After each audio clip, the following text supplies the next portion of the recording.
I stumbled across this book quite by accident.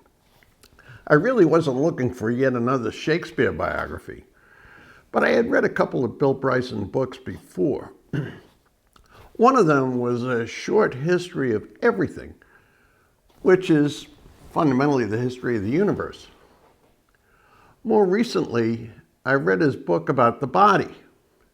Now, I found both those books to be very clear, very informative, and what's important to me, they were filled with just enough dry humor to keep me glued to the page. Now, this biography of Shakespeare is really short, which is unusual. It's less than 200 pages long. And when have you read a biography that isn't big enough to be a doorstop? Bryson traces Shakespeare's life from his birth to his death, and even thereafter, right up to the people who think that Shakespeare didn't really write Shakespeare.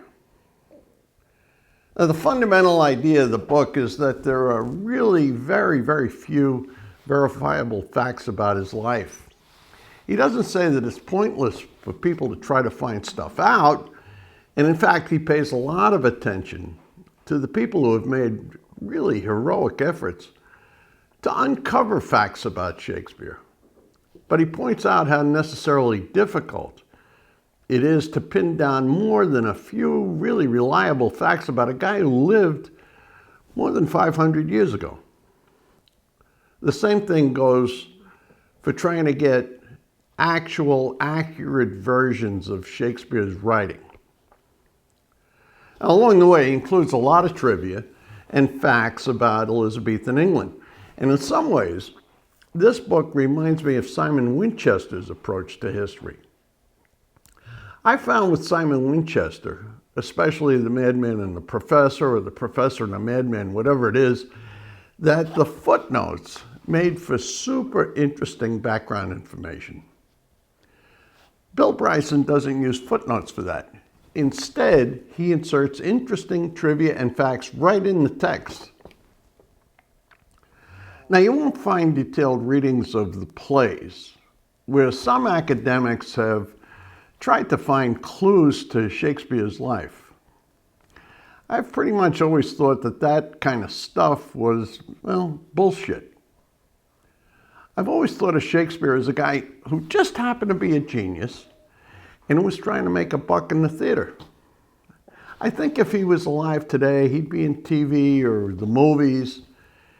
And just like you can't tell hardly anything about Martin Scorsese's life by analyzing his movies, I think the same thing goes for Shakespeare. Now, Bryson pays a bit more attention to the sonnets than to the plays, since that's where so many people have tried to find clues to Shakespeare's personal life.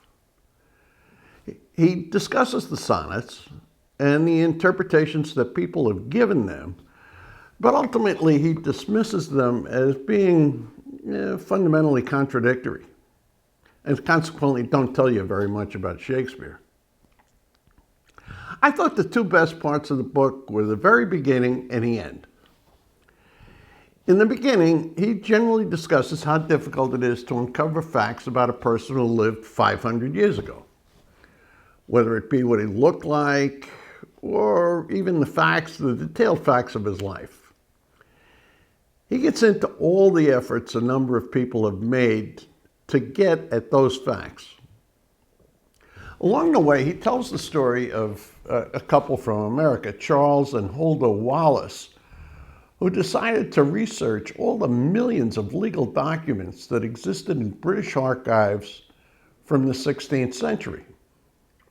Now, it turns out they made several discoveries, useful ones. After doing that for a number of years, they got tired of the project, and amazingly, they became Texas oil barons. Once I read that little vignette, I was really hooked on this book. The other part that really impressed me was Bryson's efficient and really witty takedown of the people that claim that Shakespeare didn't really write his own stuff. Now, he traces this idea back to a woman named Della Bacon. In the first half of the 19th century, she cooked up the idea that a distant relative of hers, Francis Bacon, a famous guy, actually wrote all this stuff.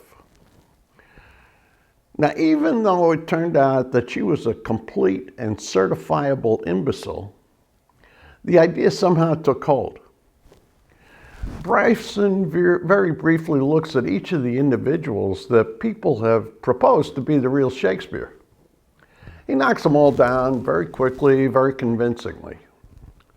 And I was quite taken by the fact that there are a number of people who I respect, like Mark Rylance and Derek Jacobi, who somehow or other have jumped onto this crazy bandwagon.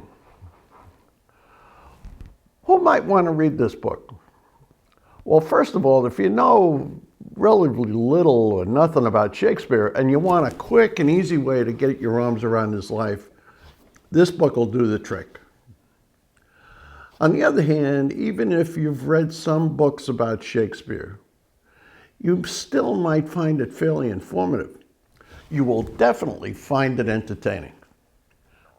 I definitely recommend this book.